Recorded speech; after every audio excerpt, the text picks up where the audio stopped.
আমি যখন মেট্রিক পরীক্ষায় ফেল করলাম, আমার বাবা আমার জন্য একজন শিক্ষক নিযুক্ত করলেন। তিনি প্রতি সপ্তাহে আমাদের বাড়িতে পড়াতে আসতেন। সেই সময় থেকেই আমার মায়ের আচরণে কিছু পরিবর্তন লক্ষ্য করছিলাম, যা আমাকে ভাবিয়ে তুলেছিল। শিক্ষক প্রায়ই নানা অজুহাতে ঘরের বাইরে যেতেন। একদিন আমি তাদের দিকে বিশেষভাবে নজর রাখতে শুরু করি। স্যার আমার মায়ের ঘরে ছিলেন এবং তারা মিলে বেশ হাসাহাসি করছিলেন। যা দেখলাম তাতে আমি অবাক হয়ে গেলাম। একদিন যখন মা কাজের জন্য বাইরে গিয়েছিলেন, আমি বাড়িতে একা ছিলাম। টিউশনের প্রস্তুতি নিচ্ছিলাম এবং একটি ছোট ফ্রক পরেছিলাম, যাতে আমাকে বেশ সুন্দর লাগছিল। আমি স্যারকে মনে মনে ভালোবাসতাম। যখন স্যার পড়াতে এলেন, তিনি আমাকে বারবার দেখছিলেন। কিছুক্ষণ পরে মৃদু হেসে বললেন, তুমি তো অনেক সুন্দর, তোমার মায়ের মতোই দেখতে ভালো লাগে। এরপর তিনি আরও বললেন, তোমার মধ্যে বিশেষ কিছু আছে যা আমি খুব পছন্দ করি। এই কথা বলে তিনি আমার কাছাকাছি এসে বসলেন। আমার নাম নমিতা, বয়স ১৬-১৫। ছোটবেলা থেকেই আমি কিছুটা শান্তশিষ্ট এবং সুন্দরী ছিলাম। গায়ের রং ছিল খুবই ফর্সা। জীবনে এমন কিছু ঘটে যাবে কখনো ভাবিনি। আমাকে পড়াতে আসা স্যারের প্রতি আমার এক ধরনের অনুভূতি জন্মেছিল, কিন্তু আমার মা এবং স্যারের মধ্যে যে সম্পর্ক ছিল তা আমি কখনো ভাবতে পারিনি। বন্ধুরা, আজকের গল্পটা আমার জীবনের বিশেষ কিছু মুহূর্ত নিয়ে। কলেজে যাওয়ার পরিকল্পনা ছিল আমার, কিন্তু মেট্রিক পরীক্ষার গণিতে ফলাফল খারাপ হয়েছিল। অঙ্কে আমার দুর্বলতা ছিল এবং সেই কারণে ভালো করতে পারিনি। বাবা আমাকে সাহায্য করতেন না। তিনি বলতেন, নিজেই পরিশ্রম করো, তাহলেই কিছু অর্জন করতে পারবে। বাস্তবে আমি শুধু এক বিষয়ে খারাপ ফল করেছিলাম এবং আমাকে সেই বিষয়টিতে পুনরায় বসতে হবে। কিন্তু বাবা আমাকে পুরো বার্ষিক পরীক্ষায় আবার বসতে বললেন। বিশেষ করে গণিত আমার জন্য ছিল বড় চ্যালেঞ্জ। বাবা এবার একটু কঠোর সিদ্ধান্ত নিলেন। আগে তিনি আমাকে কোচিংয়ে পাঠাতেন। এবার বললেন, তুমি কোচিংয়ে মনোযোগ দিচ্ছ না, তাই এবার তোমার জন্য বাড়িতে একজন বিশেষ শিক্ষক লাগবে, যিনি শুধু গণিত পড়াবেন। কি বাবার এই সিদ্ধান্ত খুব ভাল লাগেনি, তবে কিছু বলার ছিল না। মা বাবার সামনে কিছু বলতেও ভয় পেতেন। এরপর নতুন শিক্ষকের সাহায্যে আবার মন দিয়ে পড়াশোনা শুরু করলাম। বিশেষ করে গণিতে মনোযোগ বাড়ানোর চেষ্টা করলাম। কয়েকদিনের মধ্যেই পড়াশোনা এবং টিউশন শুরু হল। প্রথম দিন স্কুল থেকে দুপুর ১২টার দিকে বাড়ি ফিরলাম আর মা বললেন, একটার মধ্যে সব গুছিয়ে নাও, কারণ দুটোও তোমার টিউশন স্যার আসবেন। সেদিন প্রথমবার স্যারের সাথে দেখা হল। তিনি প্রায় ৩০ বছরের কম বয়সী একজন যুবক। মা তাকে জল দিলেন এবং তিনি লজ্জিত মনে করছিলেন। হয়তো আমি তার প্রথম ছাত্রী ছিলাম। প্রথম দিন স্যার খুব বেশি চাপ দেননি, তাই একটু স্বস্তি পেলাম। তবে স্যারকে দেখে মনে হয়েছিল তিনি বেশ পেশাদার এবং কিছুটা লাজুক প্রকৃতির। কিছুদিন ভালোভাবেই চলল। শিক্ষকের পাঠদান ভালো ছিল, কিন্তু গণিত এখনও আমার জন্য কঠিন ছিল। মাঝে মাঝে টিউশনের সময় ঘুমিয়ে পড়তাম। শিক্ষক যখন পানি নিতে ঘর থেকে বের হতেন, তখন ঘুম পেয়ে যেত। ঘুমিয়ে পড়লেও শিক্ষক এ বিষয়ে কিছু বলতেন না, এমনকি মার কাছেও অভিযোগ করতেন না। বুঝতে পারছিলাম যে তিনি ভালো মানুষ। তবে আমার ঘুমের পরে কিছু চলছিল যা আমার জানা ছিল না। মা এবং শিক্ষকের মধ্যে কিছু চলছিল, তবে তখনও বিষয়টি পরিষ্কার ছিল না। একদিন টিউশনের সময় হঠাৎ আমার কাশি শুরু হলো এবং থামছিল না। শিক্ষক আমার পিঠে হাত দিয়ে সাহায্য করছিলেন। কাশির শব্দে মা জল নিয়ে এলেন। তখন শিক্ষকের হাতের সাথে মার হাত স্পর্শ করে, যা দেখে আমি কিছুটা অস্বস্তি অনুভব করলাম। কেন জানি মায়ের উপর রাগ হচ্ছিল। সেই সময় কি ঘটছিল তা পুরোপুরি বুঝতে পারছিলাম না। পরের দিন স্কুলে গিয়ে বিরতির সময় আমার বন্ধু তানিয়ার সঙ্গে দেখা হলো। তানিয়া আমার পুরনো বন্ধু। আমরা দুজনে ১০ম শ্রেণী পর্যন্ত একসাথে পড়েছি। সে আমার মতো ফেল করেনি, তাই কলেজে ভর্তি হয়েছে। সেদিন তানিয়াকে এক ছেলের সাথে দেখলাম। জিজ্ঞেস করলাম, তুমি সবসময় এই ছেলেটির সাথে সময় কাটাও কেন? সে উত্তর দিল, এটা আমার বয়ফ্রেন্ড। তার কথা শুনে আমি তাকে বোঝানোর চেষ্টা করলাম, তানিয়া, এত কম বয়সে এসব তোমার জন্য সঠিক নয়। প্রেমের জন্য এখনো সময় আছে। তানিয়া হেসে বলল, নমিতা, কলেজ লাইফ তো এসব করার জন্যই। কলেজে যাওয়া মানেই কিছু আনন্দ এবং স্বাধীনতা উপভোগ করা। যদিও আমি তখনও কলেজে ভর্তি হইনি, তবে মনে হতে লাগলো যেন বয়ফ্রেন্ড থাকা সত্যিই জরুরি। তানিয়া বলল, কলেজে প্রায় সব মেয়েরই বয়ফ্রেন্ড আছে।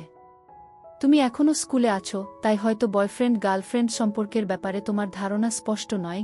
আমি তাকে বোঝানোর চেষ্টা করছিলাম যে এটা সঠিক নয়, কিন্তু তানিয়া হেসে বলল, তাহলে কি তোমারও কোনো বয়ফ্রেন্ড আছে? তার এই প্রশ্নে আমি কিছুটা অপ্রস্তুত হয়ে বললাম, না, আমার নেই। তানিয়া মুচকি হেসে বলল, নমিতা, তুমি তো 10ম শ্রেণীতে পড়ছ, আমার সমান বয়স তোমারও। যদি কারো সাথে বন্ধুত্ব করার ইচ্ছা থাকে, তবে ভয় পাওয়ার কিছু নেই। কথাগুলো আমাকে ভাবিয়ে তুলল। মনে হলো, যদিও আমি কলেজে যাই না, তবুও আমার বয়স এমন যে আমি এসব অভিজ্ঞতা নিতে পারি। তানিয়া আরও বলল, যদি তুমি কারো সাথে বন্ধুত্ব করতে চাও, আমি তোমাকে আমার বয়ফ্রেন্ডের এক বন্ধুর সাথে পরিচয় করিয়ে দিতে পারি। আমি সঙ্গে সঙ্গে জানিয়ে দিলাম, না, আমি তার জন্য প্রস্তুত নই। কারণ আমার বয়সী ছেলেদের প্রতি বিশেষ আগ্রহ ছিল না। গত কিছুদিন ধরে আমার দৃষ্টি কেবল আমার টিউশনের স্যারের দিকেই ছিল। মাঝে মাঝে অনিচ্ছাকৃতভাবে স্যারের হাত আমার হাত স্পর্শ করলে মনে এক অদ্ভুত অনুভূতি জেগে উঠত। তানিয়ার সাথে কথা বলে বুঝলাম, যখন কাউকে ভালো লাগে তখন এ ধরনের অনুভূতি হয়। বুঝতে পারলাম, আমার টিউশন স্যারের প্রতি আমার এক বিশেষ আকর্ষণ জন্মেছে। আর বয়সের পার্থক্য আমার কাছে তেমন কোনো বাধা মনে হচ্ছিল না। আমি সিদ্ধান্ত নিলাম, শীঘ্রই আমার অনুভূতি স্যারের সাথে ভাগ করে নিব। আমি নিশ্চিত ছিলাম তিনি আমার প্রস্তাব ফিরিয়ে দেবেন না। সেদিন স্কুল থেকে বাড়ি ফিরেই টিউশনের জন্য তাড়াতাড়ি প্রস্তুত হলাম। আমাকে দ্রুত প্রস্তুত হতে দেখে মা বললেন, আজ তো দারুণ প্রস্তুতি নিয়ে এসেছ। মা জানতেন না কেন আমি এত তাড়াতাড়ি তৈরি হয়েছি। কিছুক্ষণ পরে স্যার এলে আমি তার দিকে তাকিয়েই থাকলাম। স্যার যখন আমাকে পড়াচ্ছিলেন তখন আমার মন পড়ার দিকে ছিল না। হঠাৎ তিনি আমাকে লক্ষ্য করলেন, আর আমি ততক্ষণে অন্যদিকে তাকিয়ে গেলাম। স্যার বললেন, আমি একটু পানি খেয়ে আসছি, তুমি এই প্রশ্নটা সমাধান করো।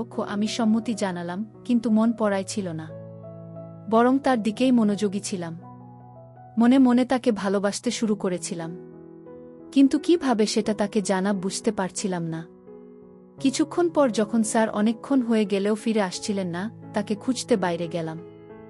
দেখি তিনি হল রুমে মায়ের সাথে বসে গল্প করছেন।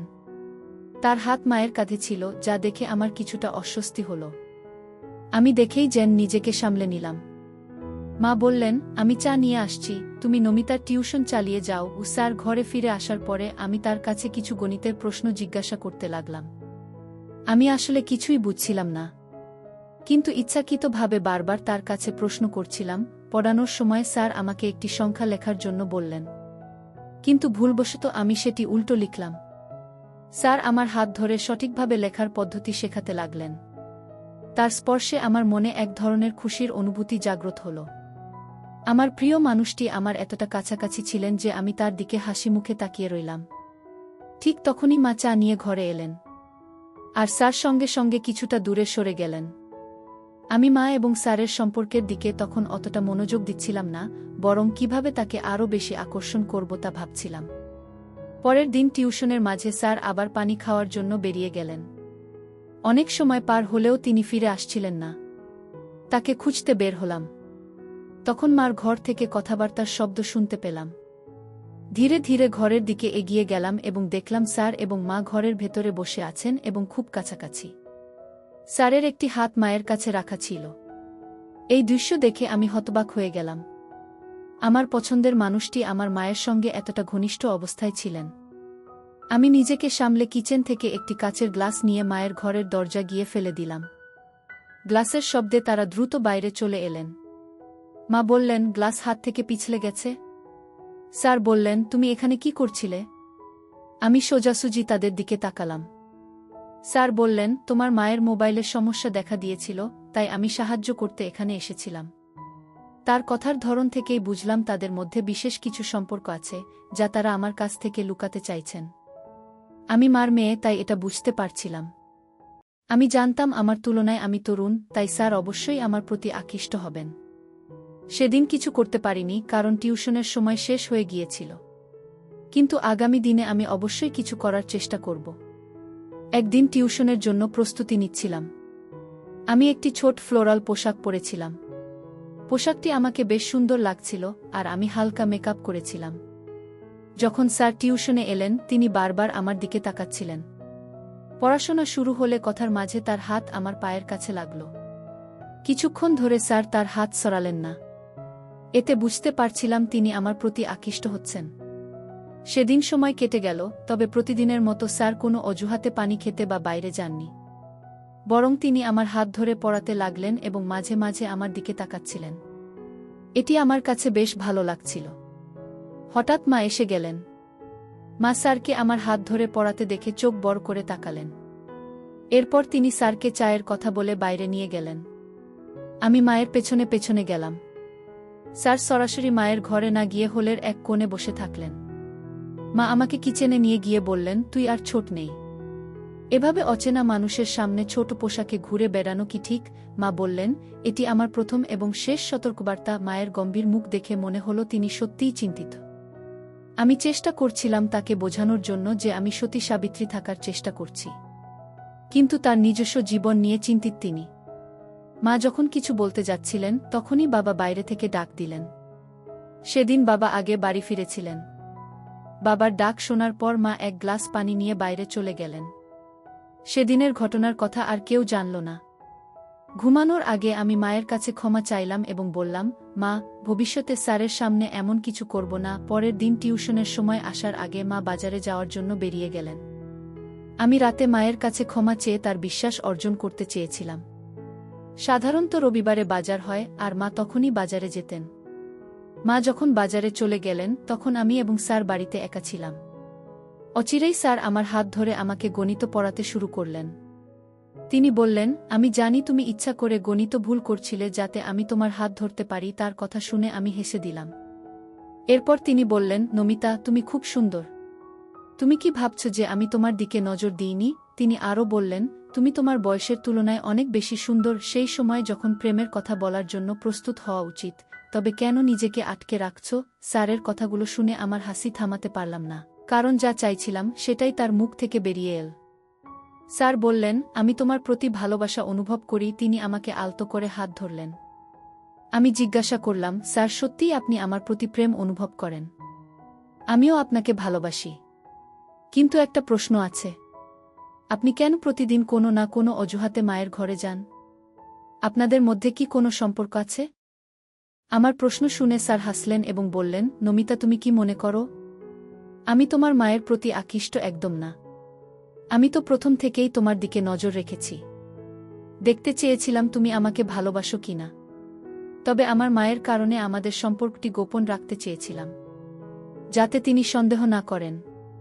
তিনি আরও বললেন, আমি ভয় পেয়েছিলাম যদি আমার অনুভূতি প্রকাশ করি তবে তুমি যেন অপ্রস্তুত হয়ে না যাও, তাই কিছু বলিনি। পরে ধীরে ধীরে স্যার আমার কাছে আসতে শুরু করেন এবং আমাদের মধ্যে প্রেমের সম্পর্ক গড়ে উঠতে থাকে। হঠাৎ আমার ঘরের দরজা খুলে যায় এবং সেখানে মা দাঁড়িয়েছিলেন।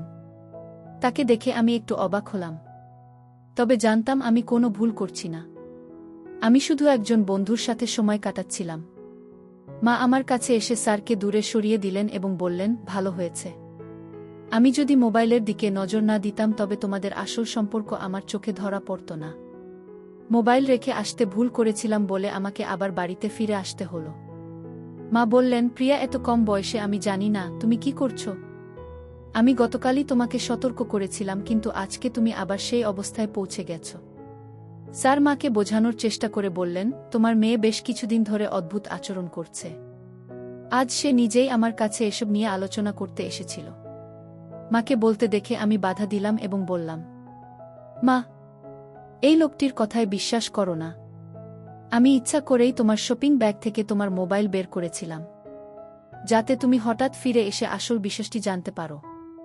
আমি ইচ্ছাকৃতভাবে এসব করেছি যাতে তুমি বুঝতে পারো এই ব্যক্তির আসল চেহারা কি। আমি বললাম, এই টিউশন শিক্ষক আমাদের বাড়ির 2 নারীর সঙ্গে ধরনের অসৎ ব্যবহার করছে। তুমি হয়তো তার প্রেমে পড়তে পারো, কিন্তু আমি পারি না। আমি কয়েকবার তোমাদের দুজনকে একসঙ্গে দেখেছি, তাই এসব ঘটনাকে সাজিয়েছি যাতে তোমার কাছে এই লোকটির মুখোশ খুলে দিতে পারি। যখন স্যার পড়াতে আসেন আমি মায়ের মোবাইলে ভিডিও রেকর্ডিং শুরু করি এবং সেটি ঘরের এক কোণে রেখে দিই। যে কোনো কিছু তিনি মায়ের সম্পর্কে বলতেন, সব কিছুই সেই মোবাইলে রেকর্ড হয়ে যেত।